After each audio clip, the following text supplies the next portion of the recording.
तो प्यारे बच्चों, एक बार फिर से आप लोग का स्वागत है 12 की क्लास में।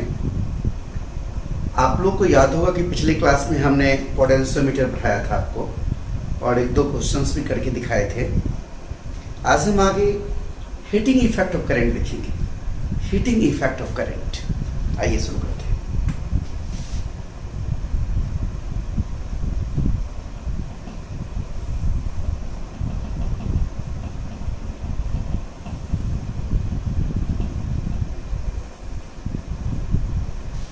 ये हीटिंग इफेक्ट ऑफ करंट क्या होता है? इसको हिंदी में आप कह सकते हैं कि विद्युत का उष्मीय प्रभाव, यानी करंट का क्या होगा, उसका हीटिंग इफेक्ट्स। तो आप जैसा कि जानते हैं कि किसी वायर से अगर करंट पास कर तो वायर गर्म हो जाता है, या इसको और थोड़ा अच्छे से बोले तो बोले कि रेजिस्टेंस जब करंट पास करता है तो रेजिस्टेंस हीट प्रोड्यूस होता है। तो कितना हीट प्रोड्यूस होगा, किस नियम से हीट प्रोड्यूस होगा, इस सब चीजों के बारे में हम जानते हैं। आइए देखते हैं। ये एक रेजिस्टेंस है R और यहां एक सेल है। अब इस सेल में इंटरनल रेजिस्टेंस भी होगा। हम इसका ईएमएफ नहीं दिखा रहे हैं, हम इस सेल का पोटेंशियल डिफरेंस दिखा रहे हैं। पोटेंशियल डिफरेंस पीडी, ये अब इस सेल से करंट आई निकला। ये करंट आई इसे ट्रेवल करते हुए, यहां से ट्रेवल करते हुए एक लूप में घूम गए। अब इस रजिस्टर का यहां पर अगर नाम दे देगा हम ए, यहां नाम दे देगा हम बी, तो रजिस्टर के अक्रॉस जो पोटेंशियल डिफरेंस होगा वी ए बी, वही होगा जो इधर से चले तो वी ए बी होगा, यानी वी होगा। और इस में लूप लगाने पर क्या होगा? लूप लगाइए तो I R minus V equal to 0, यानी I equal to V by R होगा। अब जरा गौर करिए, इस रजिस्टर से कितना चार्ज पास किया होगा। जो चार्ज पास किया होगा वो कौन दिया होगा? सेल दिया होगा। तो सेल के द्वारा कितना चार्ज पास किया होगा किसी समय t में? Charge flow through resistor during time t। यहां पे लिखा था लिट charge flown through resistor during time t is Q। हमने माना कि Q चार्ज t समय में इस रेजिस्टर से पास किया है। अब देखिए, अब जानते हैं चार्ज अब बाई टाइम वही करंट होता है, तो वो हमारा ये करंट हुआ है। और I बराबर क्या है? V by R. इसीलिए यहां से Q का मान आप निकाल सकते हैं I के रूप में भी और V बाई आर के रूप में भी। फिलहाल अभी हम I के रूप में ही बात करते हैं। यहां से हम कह सकते हैं कि Q equal to I T. आप देख रहे हैं अच्छी तरह से, Q इक्वल टू क्या हो गया? आई टी हो गया। अब इतना चार्ज T समय में पास किया इस रजिस्टर से, यानी सेल सप्लाई किया, तो वर्क डन बाय सेल क्या होगा? Work done by cell during time t क्या होगा? वर्क और क्या होता है? Charge into potential difference. तो सेल कितना चार्ज दिया है? तो Q चार्ज दिया है, और सेल के क्रॉस पोटेंशियल डिफरेंस क्या है? यानी सेल के दोनों सिरों के बीच में, यानी A से B की जो क्या है? V into V।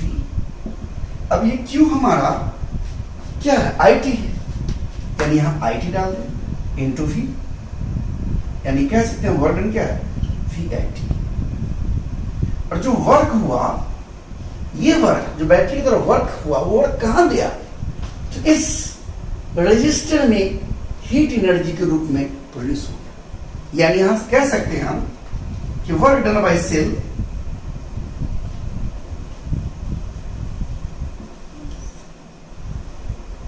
is appear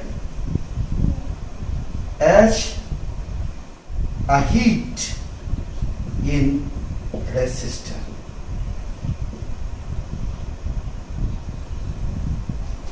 Therefore, heat produced in resistor क्या होगा? H equal to V I T. ये टी समय की बात हो रही है, सो थोड़ा सा और तोड़ दे, H इक्वल टू वी रहने दे और I के बदले में V बाई आर रख दे। I के बदले V बाई आर यहां दिख रहे हैं, तो क्या होगा? I के बदले में V बाई आर यानी into V by R into T, यानी H इक्वल टू क्या होगा? V square by R into T. ये भी एक फॉर्मूला होगा हीट का, यानी यहाँ वी आई और टी तीनों था, यहाँ वी और आर और टी है, और सिर्फ वी को अगर हटाना चाहे तो क्या होगा? वी के बदले हम क्या लिखेंगे? I R. Also V equal to क्या है? I R. अरे यहीं से देखो ना, वी इक्वल टू क्या है? I R. यहाँ डाल दो क्या होगा? H equal to I R का square divided by R into T, यानी I square R square divided by R into T. एक आर से एक आर काट दो, एच इक्वल टू क्या होगा? I square are into T.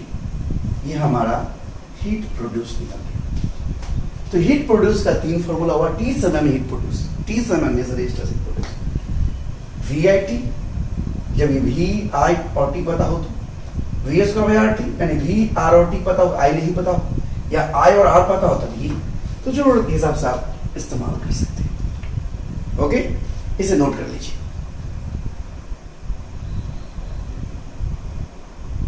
तो अभी आपने क्या देखा कि हीट प्रोड्यूस हुआ है वो या तो आप आई स्क्वायर आर टी लगाओ, या आप V square by R into T लगाओ, या आप वी आई टी लगाओ। इस तीनों केस में अगर ऐसा सिस्टम में बात करें तो हीट एनर्जी जूल में आएगा, यानी इतना जूल कह सकते, इतना जूल कह सकते, जूल कह सकते। अगर कैलोरी में बात करना हो कहीं पर, तो कैलोरी में कैसे बात करेंगे? तो हम जानते हैं कि एक कैलोरी इक्वल टू 4.2 जूल होता है। तो ध्यान दीजिए, अगर इसको कैलोरी में बदलना है तो जूल बराबर, यानी एक जूल बराबर 1/4.2 कैलोरी होगा, यानी इसके लिए हम 4.2 रख देंगे।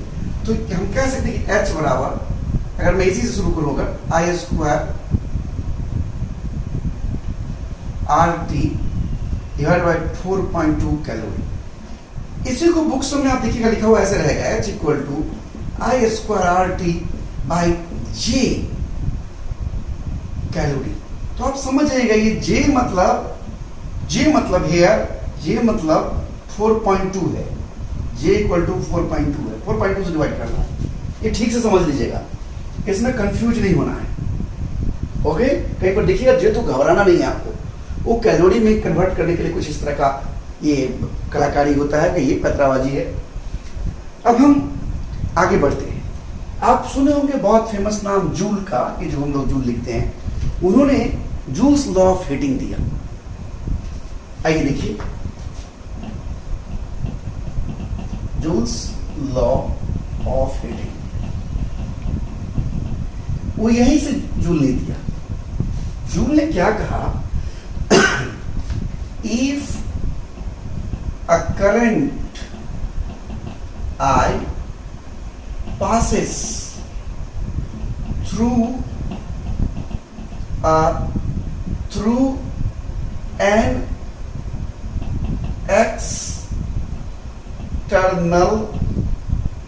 यानी दिखेगा through an external resistance R for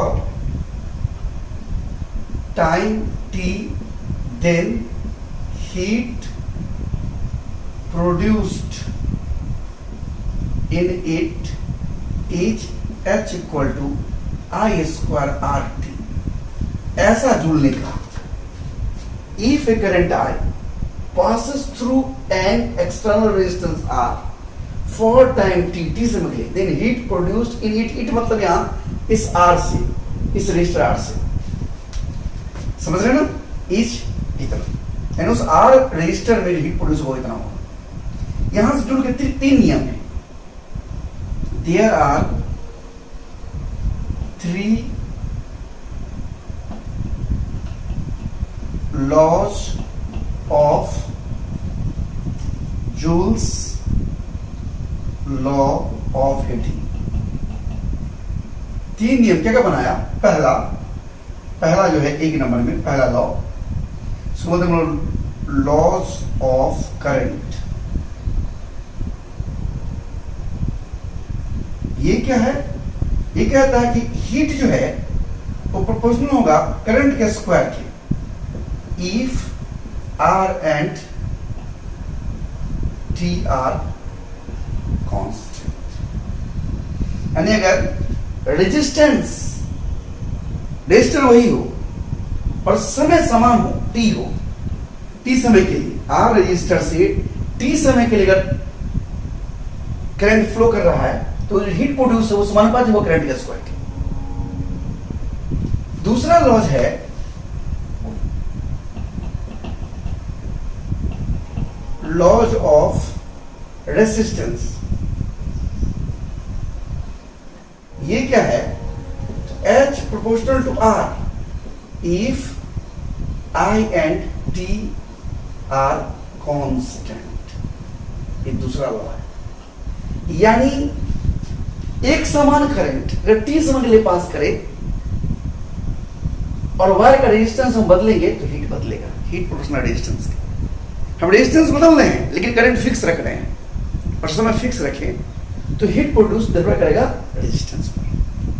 बात समझ रहे हैं। और तीसरा लॉ जो है वो कहता है लॉज ऑफ टाइम। ये क्या कहता है, H प्रोपोर्शनल होगा T के, जहां क्या होगा I and R are constant, यानी समान रेजिस्टेंस फिक्स है, किस रेजिस्टर से बात कर रहे हैं, और करंट भी कितना पास वो फिक्स है, खाली समय बदलेंगे तो अलग अलग समय के लिए अलग हीट प्रोड्यूस होगा, यानी हीट प्रोड्यूस समानुपाती हुआ टाइम के। ज्यादा देर तक करंट पास होगा ज्यादा हीट प्रोड्यूस होगा, कम समय के लिए कम हीट प्रोड्यूस होगा। कोई प्रॉब्लम? तो ये हमारा जूल्स लॉ ऑफ हीटिंग है। ये बहुत ये नहीं है, पहले कभी कभी पूछता भी था बोर्ड्स में, लेकिन अब ये बहुत बोर्ड के लिए महत्वपूर्ण चीज नहीं रहा है और आप इस तरह से इसको लिख सकते हैं। तो आप इसे नोट कर लें।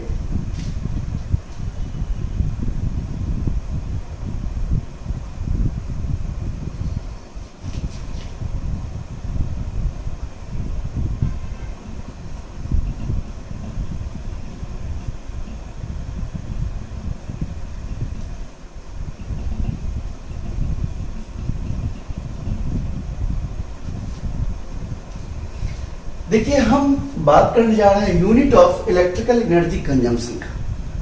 जैसे हम लोग घरों में बिजली का इस्तेमाल करते हैं तो इलेक्ट्रिकल एनर्जी कंज्यूम होता है, तो उसका यूनिट क्या होता है, कैसे हम बिजली बिल का यूनिट मेजर करेंगे, इन सब बातों के बारे में अभी जानेंगे। ध्यान दीजिए क्या होता है unit of electrical energy consumption में। किलोवाट आवर यूनिट होता है। यूनिट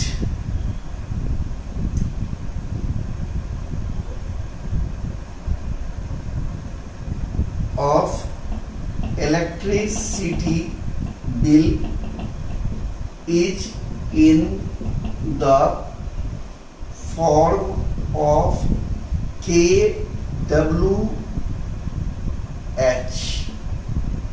इस रूप में kWh इस रूप में होता है किलो वाट आवर। kWh क्या है, kWh क्या है, k मतलब किलो वाट आवर। इसको जरा तोड़ दें, किलो मतलब होता है 10⁻³ वाट मतलब जूल पर सेकेंड, और आवर घंटा मतलब 60 × 60, यानी इसको मल्टीप्लाई कर दिया जाए, यानी 1 kWh होगा, वो कितना हो जाएगा, क्या होगा, 36 इंटू 10 टू पावर 5 जूल्स, ये तो सेकेंड हो गया ना, जूल इतना होता है। इसको थोड़ा और तोड़ देखेंगे, आप देखिएगा ऐसे डिस्प्ले में लिखा रहेगा 3.6 इंटू 10 टू पावर 6 जूल, यानी 1 किलोवाट आवर का मतलब है कि 3.6 गुना 10 power 6 joule, 3.6 into 10 to power 6 joule, इतना जब एनर्जी खपत होता है हम कहते हैं 1 किलोवाट का बिजली बिल आया। अगर यहीं से पूछ ले कोई आदमी कि 100 वाट का बल्ब कितना देर जलेगा, तो 1 यूनिट का बिजली बिल आएगा। ये 1 यूनिट, ये जो 1 किलोवाट आवर है, जिसको हम लोग कहते हैं 1 यूनिट, कहते ना कि भाई 10 यूनिट के बिजली बिल चाहिए, 20 यूनिट की चाहिए, 100 यूनिट की चाहिए, ये 1 यूनिट, 2 यूनिट, 100 यूनिट क्या होता है वो देखिए। अब देखिए ध्यान से, 100 वाट का बल्ब जलाया जाए, if a 100 watt bulb is lit, light से lit बना, then after how much time we get a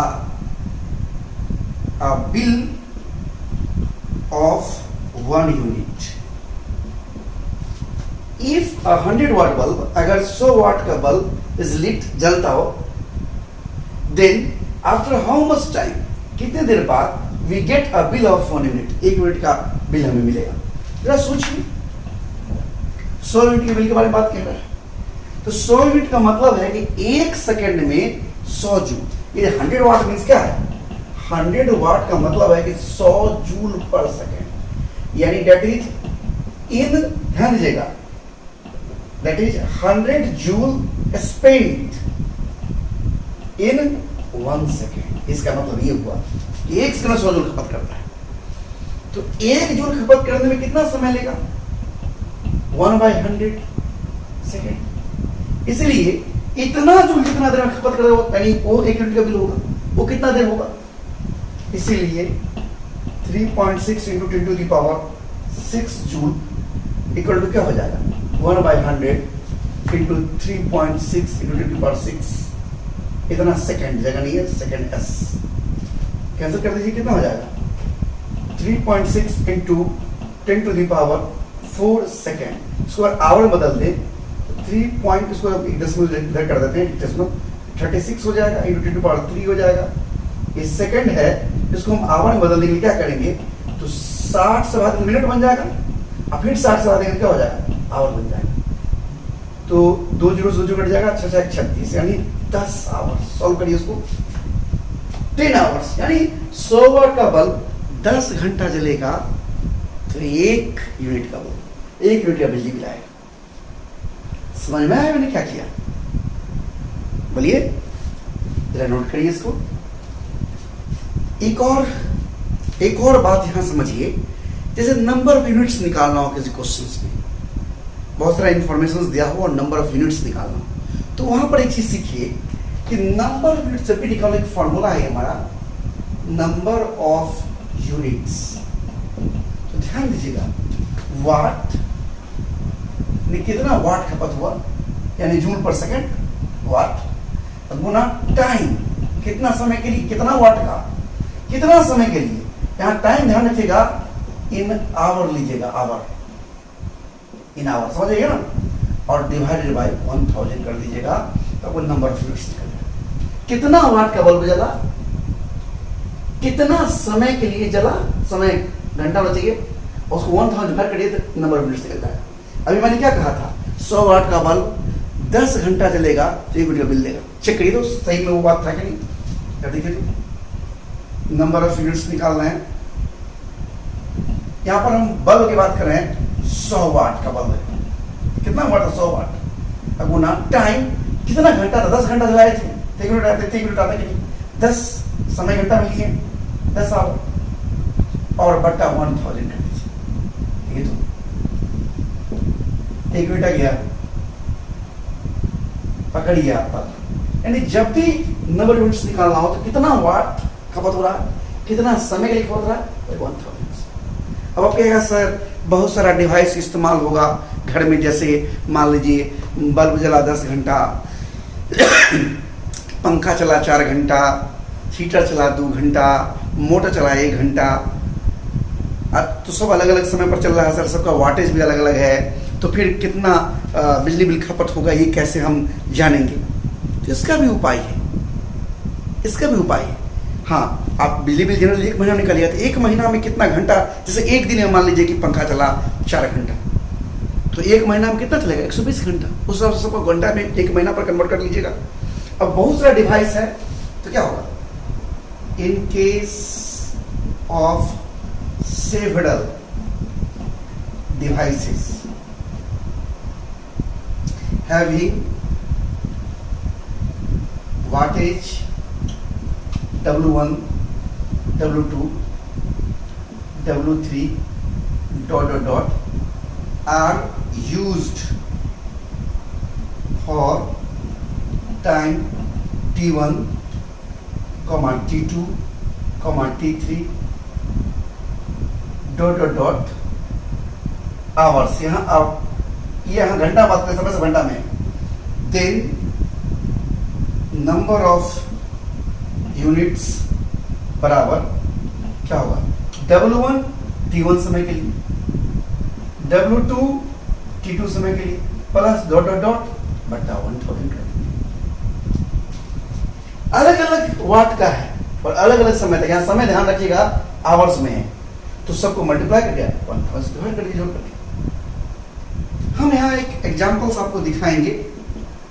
okay, ये क्वेश्चंस हम लिखते हैं यहाँ।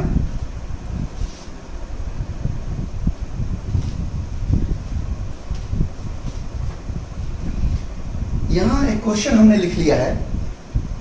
इन ए रूम 1 बल्ब ऑफ 100 वाट, एक बल्ब 100 वाट बर्न्स मतलब जलता है फॉर 5 आवर्स ईच डे, 5 घंटे के लिए प्रत्येक दिन। इन द सेम रूम, और उसी कमरे में, a heater of 1000 watt is used for 4 hours each day, 4 घंटा के लिए प्रत्येक दिन। Calculate the total energy consumed in 30 days, 30 दिन में कुल एनर्जी कितना खपत हो। यहाँ समय 1 महीने की बात कर रहा है, तो ध्यान दीजिएगा कैसे बनाएंगे इस क्वेश्चन को, गौर से देखिए। Total time taken by bulb in 1 month क्या होगा? 5 आवर एक दिन में, तो 1 महीना में कितना? Total time for bulb T1 बराबर कितना होगा? 5 घंटा गुना 30 दिन, यानी 150 आवर्स। और बल्ब के लिए वाटेज कितना है? W1 कितना है? 100 watt. And time taken for heater, total time for heater in 1 month. इसके लिए भी हम 1 मंथ की बात किए थे हम, ये भी 1 मंथ में ही था। क्या होगा? T2 इक्वल टू 4 घंटा और 30 दिन, 120 आवर्स। और इसके लिए वाटेज कितना है हमारा हीटर के लिए?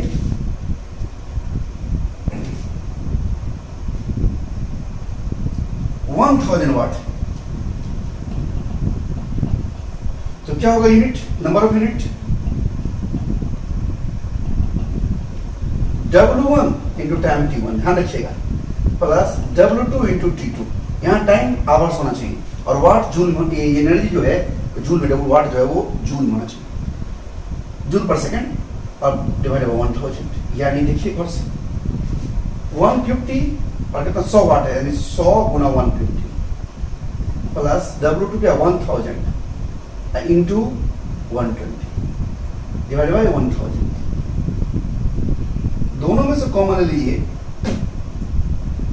1000, इसे क्या बचेगा 50, इसे कितना बचेगा 120 डिवाइड बाय 1000, कट गया। कितना हो जाएगा? सो जोड़ लीजिएगा तो 135 आवर्स, सॉरी यूनिट जगह नहीं, 135 यूनिट। ध्यान से देखिए, हम आशा करते हैं समझ रहे होंगे आप, नोट कर लीजिए।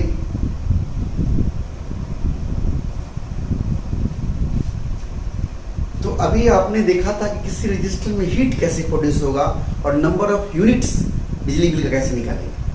अच्छा, पावर कंज्यूम पूछ देगा तो क्या होगा, जरा आपको देखिए, पूछा पावर कंज्यूम, पावर और क्या होता है, वर्क बाय टाइम। तो यहां पर पावर जो होगा, वर्क मतलब कितना एनर्जी खपत हुआ, यानी एनर्जी, वर्क मतलब कितना एनर्जी खपत हुआ बाय टाइम, यानी P इक्वल टू एनर्जी क्या पढ़े थे आप, I square R T divided by T, यानी P इक्वल टू क्या होगा, I स्क्वायर, ये पावर होगा। इसी को तोड़ दीजिए दूसरे रूप में, I को तोड़ दीजिए, अब क्या होता है V by R square into R, यानी इसको थोड़ा सॉल्व कर दिया जाएगा तो ये P इक्वल टू जाएगा V स्क्वायर इंटू आर, ये भी पावर फॉर्मूला हो गया। और एक और तोड़ दिया जाए, V बराबर का आई आर, यानी आई आर का स्क्वायर इंटू आर, यानी P इक्वल टू हो जाएगा आई स्क्वायर, ओ सॉरी, ये यहाँ पर V स्क्वायर बाई आर होगा, चूंकि आर स्क्वायर एक आर कट गया तो यहाँ ये बाई आर है हमारा, तो आई स्क्वायर स्क्वायर एक आर से आर कट जाएगा, आई स्क्वायर। अच्छा, आई स्क्वायर मैं पहले लिख चुका हूँ तो मैं इसे बदल देता हूँ, P इक्वल टू एक V रहने देता हूँ और एक V के बदले नहीं देता हूँ I R divided by R, answer कर जाएगा, यानी P equal to V into I, यानी पावर का 3 फॉर्मूला होगा, आई स्क्वायर आर, यानी T केवल हट गया, टाइम से भागा T केवल हट गया, I square R V square by R, अब V इंटू आर, और यही एनर्जी में था तो इसमें T मल्टीप्लाई था। हम एक क्वेश्चंस एग्जांपल्स करके आपको दिखाते हैं, ओके।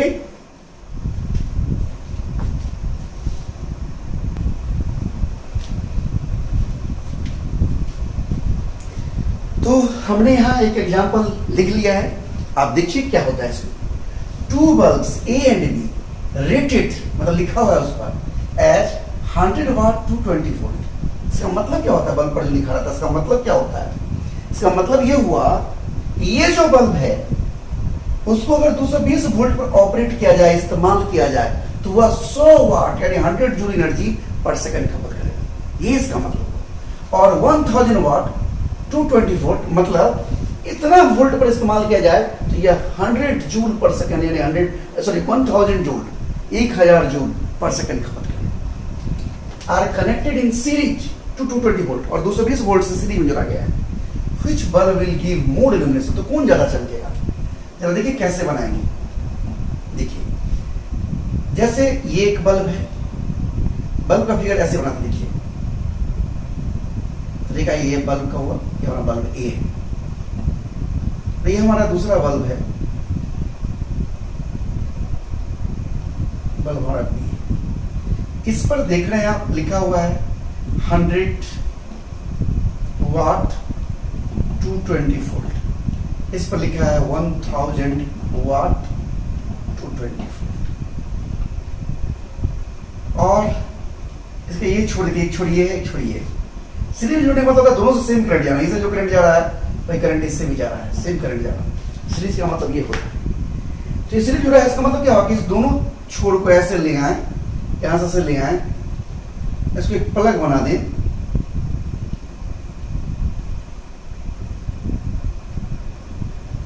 ये बोर्ड में लगा दे से प्लग। तो इस दोनों मुंह क्या देख रहे हैं आप, दो छोर, ये दो छोर, यानी ये वाला छोर ये हुआ, ये छोटा छोर हुआ, ये जो 20 को नाम देते हैं, ए बी यहाँ लिखा हुआ इसलिए इसको बदल देते हैं, तो कुछ एम एन नाम देते हैं, एम एन। ये वाला हमारा जो देख रहे हैं, ये प्लग का जो ये नोक है, ये प्लग का है ना। तो ये जो प्लग वाला दिख रहा है, ये हमारा एक तरफ वाला एम है और एक तरफ वाला एन है, तब जो तो ये भी एम एन यहाँ लिखा हुआ है ना, R connected in series to 220 volt, यानी वी एम एन हमको 220 वोल्ट दिया हुआ है, यहाँ से आता है पीछे। तो दोनों में से कौन ज्यादा चमकेगा। तो पहले तो हमको इस दोनों बल्ब का रेजिस्टेंस जानना होगा कि आर ए क्या है, इसका रेजिस्टेंस आर बी क्या है, हमको रेजिस्टेंस जानना होगा। तो resistance R A for a बात कर रहे हैं, क्या होता है ध्यान दीजिएगा, पावर बराबर होता है वी स्क्वायर बाई आर, क्योंकि हमको आर चाहिए अब, और वोल्टेज हमको पता है क्या, वाट और वोल्ट, वाट वोल्ट। तो वाट मतलब पावर, वाट मतलब पावर, और वोल्ट मतलब भी, तो इसे आर निकल जाएगा। यहां से आर इक्वल टू क्या होगा, वी स्क्वायर बाई पी। तो हम आर ए निकाल रहे हैं, ए का, ए के लिए भी कितना है 220 स्क्वायर बाई पी, पावर कितना है 100, ये आर ए हो गया। इसी प्रकार से सिमिलरली आर बी क्या हो जाएगा, तो वी स्क्वायर, आर बी का वोल्टेज कितना है 220, अलग भी हो सकता है, कोई जरूरी नहीं कि सेम ही रहे, दोनों यहाँ इस क्वेश्चन में सेम दिया हुआ है, अलग अलग भी हो सकता है, डिवाइडेड बाई 1000। देखिए तो दोनों में कौन बड़ा लगता है आपको, इसमें 100 से डिवाइड है, इसमें 1000 से, यानी स्वाभाविक है कि आर ए बड़ा है आर बी से। हम देख रहे हैं यहाँ पर कि आर ए बड़ा है आर बी से, देख रहे हैं। अब देखिए इसका पावर निकाले इस बल्ब का, दोनों में करंट सेम है, याद रखिए सीरीज में जोड़ा गया हो तो करंट पर फोकस करना है, क्योंकि डिफिनेशन इस सीरीज का है कि सेम करंट जाएगा। तो पहला के लिए पावर निकालते हैं, पावर ए का, यहाँ करंट वाला पढ़ लिखिए, पावर में पावर करंट वाला रेजिस्टेंस वाला ये है, करंट और रेजिस्टेंस वाला, करंट और रेजिस्टेंस। अगर पैरेलल में होता तो वोल्टेज, तो वोल्टेज वाला ये लगाते हैं, पकड़ रहे हैं। सीरीज में ये क्योंकि करंट सेम है आई वाला, और पैरेलल में वोल्टेज सेम होता था ये भी वाला, पकड़िए कौन कहाँ इस्तेमाल होगा, पी ए बराबर क्या होगा आई स्क्वायर आर ए, और पी बी बराबर क्या होगा आई स्क्वायर आर बी। अब ध्यान से देखिए पी ए में पी बी से भाग दे दिया जाएगा, तो R A by R B होगा, क्योंकि आई तो सेम है दोनों में, सीरीज होने का कट गया। अब गौर से देखिए आप देख रहे हैं आर ए बड़ा है आर बी से, आर ए बड़ा है आर बी से, यानी ये बड़ा होगा कौन से, आर ए बड़ा है आर बी से, भाग कौन से बड़ा होगा, यानी पी ए क्या होगा बड़ा होगा पी बी से, यानी पावर किसका ज्यादा हुआ ए का, यानी ए विल क्या कर रहा है कि bulb will give more illumination, which bulb, कौन सा बल्ब, तो ए वाला जिसका पावर ज्यादा है, यानी बल्ब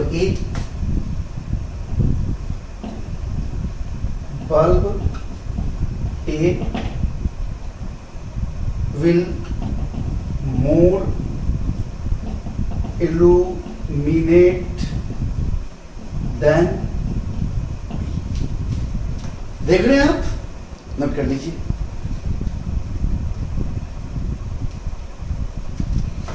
यहां देखिए एक और हमने एग्जांपल लिखा है पिछले एक क्वेश्चन से, इन एवर क्वेश्चन में पहले वाला सवाल देखा था आपने, 100 वाट 220 वोल्ट पर ऑपरेट हो रहा था, और 1000 वाट 220 वोल्ट पर था। If both bulbs are connected in parallel to 220 volt, then which bulb will give more illumination? Parallel में जला गया है, तो जरा देखिए इसको कैसे बनाएंगे, तो समझाने के लिए मैंने अभी समझाया था कि प्लग है, मान लीजिए एक एम छोड़ेगा, एक एम छोड़े प्लग का, यहाँ से तार आया, यहाँ एक एम बन गया, और यहाँ से एक एन बन गया। अब देखिए एम और एन के बीच में एक बल्ब जुड़ा है,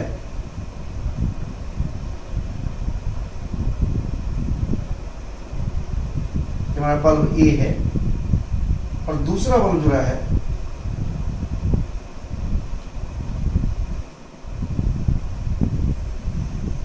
ये हमारा बी हो गया, एम और एन से नीचे पर से। अब दोनों पैरेलल में, यानी एम से एन तक, एम से एन तक, इधर से ही इधर से ही, और ये भी एम एन हमें दिया हुआ है 220, ये 220 दिया है, ये अलग अलग 120 110 कुछ भी हो सकता है। अब देख लीजिए दोनों पैरेलल में है, तो यहाँ पर रेजिस्टेंस पहले जान लेते हैं। अभी सीखे थे हम कि P इक्वल टू होता है B square by R equal to V square by P होगा।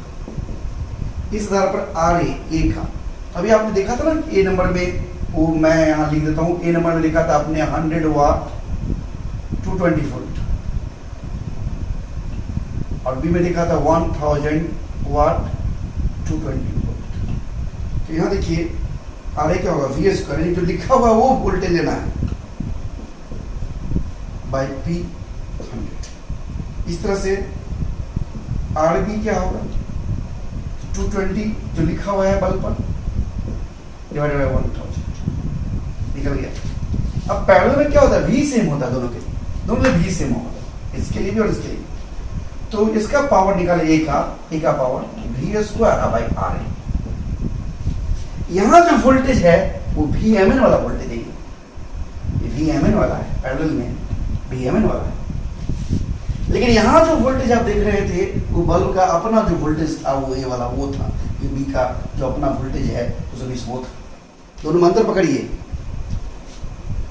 तो क्या होगा, वी एम एन कितना दिया है हमको, यानी कितना वोल्टेज पर प्रकट किया जा रहा है, 220 वोल्ट।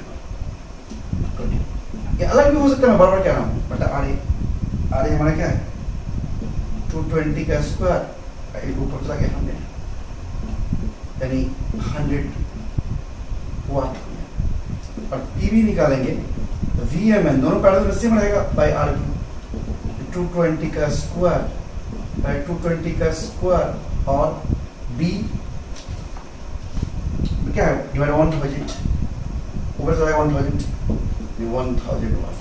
अब देखिए यहाँ पीवी क्या है, बड़ा है, यानी पैरेलल में जोड़े तो ज्यादा वाट वाला ज्यादा लाइट करेगा, यानी bulb B will more lit or illuminated